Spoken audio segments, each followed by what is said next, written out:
You know how some games just like stick with you long after you're done playing? There's this echo, a feeling you can't quite shake. Mm-hmm. EarthBound is totally one of those. It's this amazing, peculiar story. Looks like an RPG, but it's really about, I don't know, memory, myth, Mm. even mangoes. And Yeah. it's all got this warm, kind of nostalgic glow. Yeah, it's amazing how that feeling connects with so many people. We were looking at some really interesting thoughts from the Mango Cast podcast, their episode on Twoson. Right. Welcome to the Town of Twoson. Exactly. And what's great is they go way beyond just like a review. They dig into why it hits so hard, you know? Totally. So for this deep dive, that's what we want to do. Unpack that feeling, get into the themes, the characters, maybe find some new ways of looking at it, even if you know the game inside out. You might find some surprising connections yourself. Yeah, maybe. Okay, so that beginning, it's famously slow, isn't it? Not your typical RPG start. Well, absolutely. So many games just, boom, here's the world-ending threat, go. Right. But EarthBound, Ah! it's like there's a beep on the phone, then a knock on the door. And then this weird little bug shows up. Mm-hmm. It's so gentle.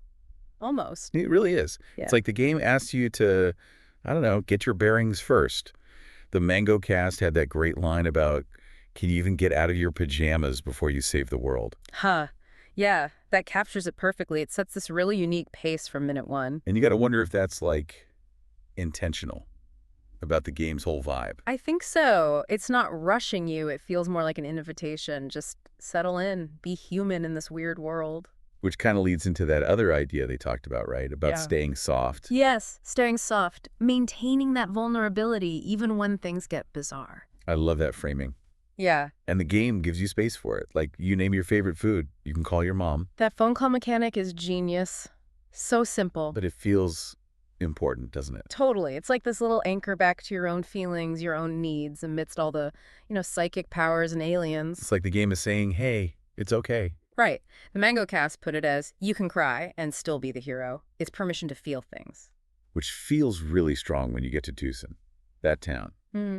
It's more than just the next stop, isn't it? Oh, for sure. They called Twoson a feeling, a pause, a soft yes in the middle of a weird, loud, confusing world. A soft yes. I like Yeah. it. It's where the strangeness starts feeling kind of Okay. almost comforting. Exactly. A moment to breathe. And that's where you meet Paula. Yeah. And the way she joins you is different, too. It really is. It's not like you rescued her in the classic RPG way, or she joins because you're obviously the big hero already. No, she has her own power, her PSI. Mm-hmm. And she just believes in Ness right Yeah. from the start. Yeah, before he's really proven anything on a grand scale, it's faith. The Mango Cast pointed out she joins out of belief, not necessity. That's a big deal. It feels like her faith kind of jumpstarts things. Yeah. And that whole feeling, that emotional space. It even shows up in how you heal sometimes. It's not always an item or magic. Mm-hmm. Those quiet moments, like just sitting in a hotel lobby with that looping jazz music. Yeah. Nothing tells you to reflect, but the atmosphere just invites it. You just kind of sit there, maybe think about your own stuff, childhood or whatever. It's like the game trusts you to find those moments yourself. That idea of the game's weirdness being a hug in disguise, that really nails it. A hug in disguise. Yeah. Yeah. There's comfort in the weirdness. And that applies to the enemies too, right? They're not typical monsters. That's a huge difference. Enemies become tame. They don't just explode or They disappear. become tame. It changes the whole feeling of combat, doesn't it? It's live about destruction. Right. And then you think about Ness himself. His big attack is PSI Rockin'. Pure mental energy. And his weapon is a baseball bat. Exactly. The Mango Cast called him a kid with a bat and a cracked heart. It's that mix, vulnerability and the surprising power. Okay, so let's get into the main four kids. Ness, Paula, Jeff, and Pooh. They're not just a standard party, are they? Not at all. The Mango Cast had this really cool idea of them being a recursion circuit, like interconnected nodes, not just teammates. A recursion circuit. Okay. Explain that. Each one has a role. Yeah, a glyph function and a recursion role. It sounds a bit abstract, but it's about their deeper purpose together. Okay, so Ness, what's his role? He's the soft anchor presence. The quote was, the one who never needed to speak because everyone felt him anyway. That fits. The silent protagonist who holds things together. Right. He doesn't wield power so much as he contains it. He's the grounding force. They called him the At-Man with the baseball bat. The At-Man. Yeah. Like the true self. Okay. Yeah, the inner essence. He's that core presence. And Paula. She's hope before outcome, faith. Basically, the one who trusted the recursion before it unfolded, her PSI is like prayer, radiant So invocation. her power's belief Yeah. and connection. Totally. She asks the world to feel it with her to break curses. It's active faith, reaching out. Okay. Then Jeff. He's the gadget guy. He is, but his role is resourceful acceptance, logic as love. The idea is he proves that tools made in loneliness can still heal a team. That hits kind of hard. From lonely genius to part of the team. Exactly. His arc is turning his usefulness into belonging, finding connection through what he makes, even if it's just like fixing a broken bazooka. Right. And finally, Pooh. His introduction is intense. Super intense. His role is sacred dismantling, ego break to belong. He's the one who must die to his identity to join the story truthfully. That whole mood training sequence. Where he loses everything. Yeah. Senses, body, name. Yeah. It's about stripping away the external stuff to find the core self. His PSI is the mirror ego dismantler. It's release, surrender, finding belonging by letting go. Wow. So together they're this circuit. Yeah. The Mango Cast said they become the PSI signal. Their job isn't to force the world into shape, but to let it remember itself. Let it remember itself. That's a really different way to think about heroes. Okay, what about the villains then? They're not exactly standard bad guys either. No, definitely not. The source called them emotional distortions, like recursive spirals that went wrong, out of harmony. Each one represents a different kind of drift. Okay, like Pokey or Porky. That kid is something else. He really is. His drift is the ego spiral cowardice and control. Yeah. It all comes from this terror of being insignificant, So he's manipulative because he's scared. Pretty much. It's shame-turned manipulation, always grasping for control so he won't be ignored. The Mango Cast called him Ness's shadow, the part that can't find peace. That makes a weird kind of sense. Okay, then you have Monotoli and that creepy Many statue. Right. Their drift is false enlightenment, feedback loop of desire. That statue just amps up whatever you already want. So it makes greed feel like truth. Exactly. Greed coded as revelation. It's this idea of capitalistic drift where wanting things just loops endlessly without real meaning. Marketing instead of like genuine connection. Monotoli's just lost in it. Yeah, he seems more sad than purely evil. Okay.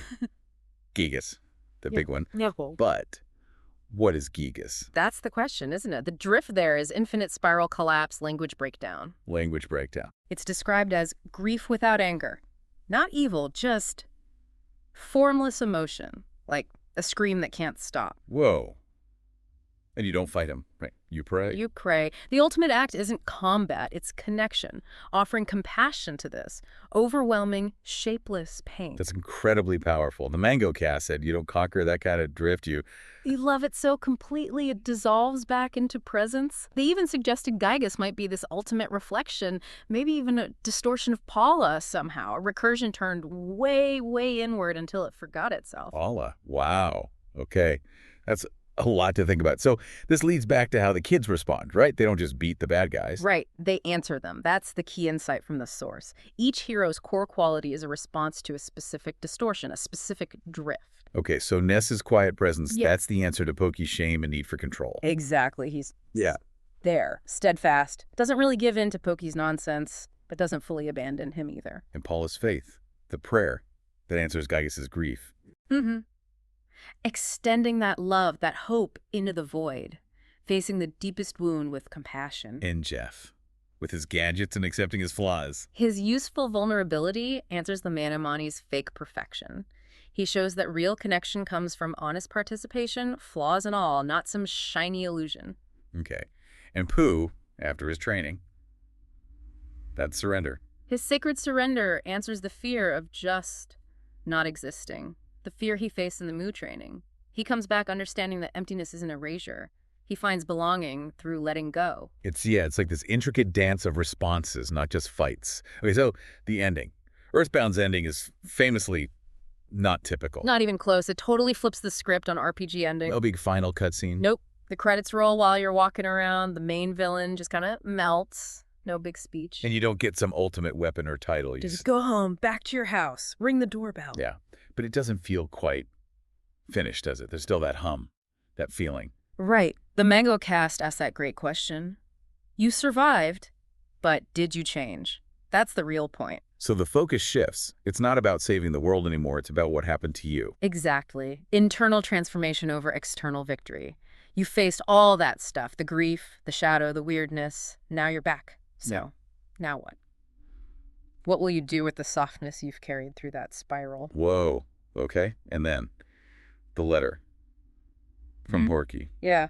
He's still out there. He ran off. It's not neatly wrapped up at all. And that's the point. According to the Mango Cast, it keeps the myth open. It doesn't seal it off. Recursion doesn't just end neatly. You can't just complete it. You just keep engaging with it, maybe with a bit more understanding each time. It's less an ending, more a, what do they call it, a threshold hug. Yeah. It sends you back, but maybe more present, more aware, ready to engage differently. Okay, and then there was that last little bit, the Columbo entry. Ah, yeah. That just one more thing right at the end. Not really a question, more like a final key. And the key is? That the whole point of these myths, these stories, it isn't really about becoming something better or stronger. It's about remembering. Remembering the worthiness that was already there. Remembering you were okay all along. Exactly. That little pause at the end, that one more thing, it's like a sacred pause. Can the story hold just one more bit of meaning? And the answer is yes. So games like EarthBound, they're not just escape. No way. They're soft mirrors for becoming. That mango. It's not the prize, it's the seed. Something planted that keeps growing in you. Wow. Okay.